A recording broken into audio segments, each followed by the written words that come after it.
Unterschicht, Mittelschicht, Oberschicht, was ist das überhaupt und zu welcher Schicht gehörst du eigentlich? Das klären wir jetzt im Video.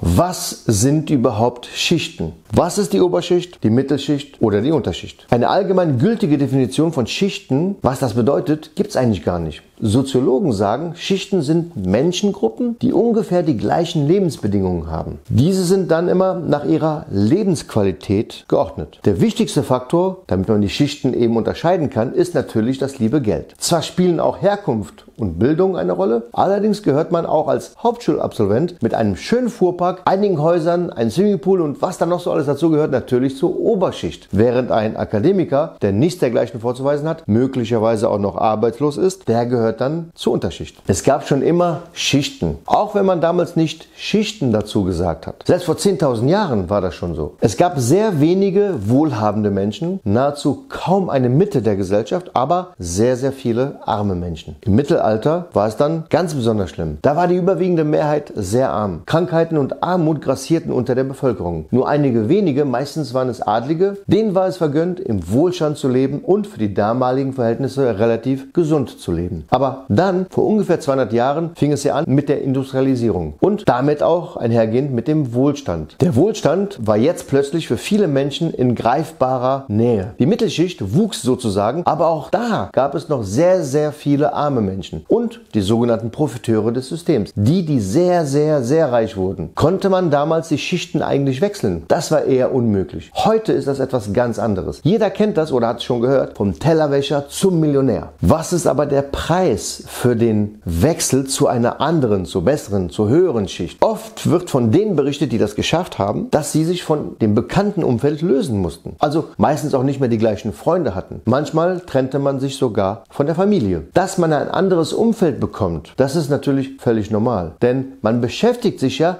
mit anderen Dingen. Meistens mit Dingen, mit denen man sich vorher nicht beschäftigt hat. Ist ja auch klar. Denn wenn ich immer die gleichen Dinge mache, bleibe ich auch immer der gleiche Mensch. Aber ich will ja die Schicht wechseln. Ich will ja nach vorne. Und wenn ich etwas verändern will, nämlich beispielsweise die Schicht, wie eben gesagt, wechseln, dann muss ich Dinge verändern. Und dann hat man entweder nicht mehr die gleichen Themen mit den Freunden oder mit der Familie. Oder es gibt Ärger, weil man plötzlich deutlich mehr verdient. Und das wird oft auch genannt als Grund. Das heißt, dass es Familienmitgliedern oder Freunden nicht so gefällt. Jetzt fragst du dich bestimmt, okay, aber zu welcher Schicht gehöre ich eigentlich? Das kommt auch aufs Alter an und wird speziell definiert und fängt nicht erst dann an, wenn man wirklich Geld verdient, indem man arbeitet. Also schon im Kindesalter wird das definiert. Als Jugendlicher gehörst du mit 14 Jahren zur Mittelschicht, wenn du um die 30 Euro Taschengeld hast. Als 15-Jähriger müsstest du schon 40 Euro haben und als 16-Jähriger 50 Euro Taschengeld, dann gehörst du zur Mittelschicht. Aber kommen wir jetzt mal zum Punkt, nämlich wie ist das bei uns Erwachsenen? Und wir fangen einfach mal mit der Unterschicht an. Wenn du 1.406 Euro netto verdienst, bist du genau an der Grenze zur unteren Mittelschicht. Das heißt also, jeder, der weniger als 1.406 Euro netto verdient, gehört zur Unterschicht. Übrigens verdienen in Deutschland rund 60% der Bevölkerung zwischen 1.055 und 1.406 Euro. Das Risiko, zur Unterschicht zu gehören, trifft besonders Alleinerziehende. Übrigens, weitere 15% der Bevölkerung in Deutschland verdienen weniger als 1.055 Euro im Monat. Das ist dann die untere Unterschicht. Und jetzt machen wir wieder einen Sprung, nämlich zur Oberschicht. Laut Statistik gehören zur Oberschicht meistens Männer oder Paare ohne Migrationshintergrund und leben in Süd- oder Westdeutschland. Sie verdienen ab 2.637 Euro netto. Also 2.637 Euro netto ist letztendlich die Grenze zur Oberschicht. Damit gehörst du zum oberen Gehaltsdrittel der Bundesrepublik Deutschland. Wenn du dann 1.406 Euro netto verdienst, bis zu 2.637 Euro zu kommen, dieser Sprung ist doch machbar, oder? Also ist es doch sehr wohl möglich, gerade hier in Deutschland, die Schicht zu wechseln. Wer zu den reichsten 1% übrigens in Deutschland gehören will, der müsste monatlich schon über 6.500 Euro verdienen. Wobei, wenn man nur 1.000 Euro netto verdient, aber vielleicht mehrere Immobilien geerbt hat, gehört man natürlich sehr wohl auch zur Oberschicht. Nun ist es aber so, dass der monatliche Verdienst ja nicht immer ein Richtwert ist. Die Statistiker müssen nur irgendwo ansetzen und daher ist der monatliche Nettoverdienst hier eben ein sehr guter Richtwert. Aber hey, Geld ist nicht alles im Leben. Allerdings, ohne Geld ist irgendwie alles nichts. Und außerdem kann man mit der richtigen Einstellung im Leben sogar sehr große Sprünge machen